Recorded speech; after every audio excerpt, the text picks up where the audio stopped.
একদিকে যখন ফুটপাতে হকারদের দোকান নিয়ে এরই মধ্যে নানা উদ্যোগ গ্রহণ করেছেন রাজ্যের মুখ্যমন্ত্রী মমতা বন্দ্যোপাধ্যায়, তখন উল্টো ছবি দেখা গেল 107 নম্বর ওয়ার্ডে। এই ওয়ার্ডে চলছে অবাধে ফুটপাথের জমি কেনা বেচা। অভিযোগ, 107 নম্বর ওয়ার্ডের সিমেন্টস বিল্ডিং এর উল্টো দিকে ফুটপাতের ওপর জমি দখল করে দোকান ঘর বানিয়েছিলেন এক ব্যক্তি। তারপর তা বিক্রি করে দেওয়া হচ্ছে সকলকে অন্ধকারে রেখে। আর এই অভিযোগ উঠেছে স্থানীয় রবীন্দ্রের নামে। এই ওয়ার্ডের পুরমাতা লিপিকা মান্না। স্থানীয়দের অভিযোগ, তার নাম করেই কাজ করে বেড়াচ্ছেন রবীন্দ্র। অবৈধ দোকান ঘরের জন্য প্রতিবাদ জানান স্থানীয় মানুষ। তাদের দাবি, কিভাবে কর্পোরেশনের জমি একজন দখল করে তা বিক্রি করে দিতে পারে? ফুটপাতের একটা বড় অংশ তিনজনের কাছে রয়েছে, তা তালা বন্ধ করে জোর করে জায়গা দখল করে আপাতত রেখে দেওয়া হয়েছে। স্থানীয় মানুষ চান দখলমুক্ত হোক এলাকা, বা কর্পোরেশনের নিয়ম মেনে যাদের সত্যি প্রয়োজন হকারি তাদের হাতেই যেন সেই দোকান ঘর পৌঁছয়। এই নিয়ে ব্যক্তিগত মুনাফা যেন না করা হয়।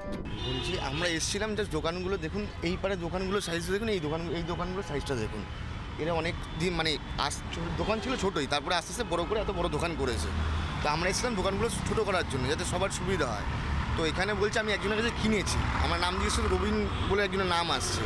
তা আমাদের প্রশ্ন ওইটাই প্রশ্ন করেছি যে রবিন এখানে দোকান দখল করে তা তোমাদের দেওয়ার কে? এটাই আমাদের প্রশ্ন। তারপর হচ্ছে এই রবিনের নামে আগেও অনেক অভিযোগ আছে যে কেএমডি জমি দখল করে ভাড়া দিয়ে টাকা তুলে খাওয়া, তোলাবাজি করা, এলাকার এরকম অনেক অভিযোগ থানায় ওর নামে পড়ে আছে। তারপর এখানে যখন আমরা বলতে আসি, এরা শুধু বলছে রবীন্দ্রকে বসিয়ে দিয়েছে বসে। এই যে এই বাড়িটা দেখছি, এই দোকানটা দেখছেন, এই যে দোকানটা কোনো দোকান বসেনি, এই দোকানটা দখলদারি করে রেখেছে রবীন্দ্র বলে।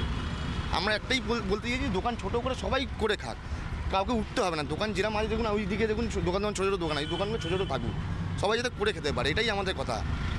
এর মাঝখানে চলে আসছে রবিন, যে রবিন এই এখানকার কর্পোরেশনের জায়গায় দোকান করা, দোকান বেচছে কী করে, বেচে ওদেরকে বসাচ্ছে কী করে, বসিয়ে বলছে বড় করে তোমরা করো, আমি বুঝে নেবো।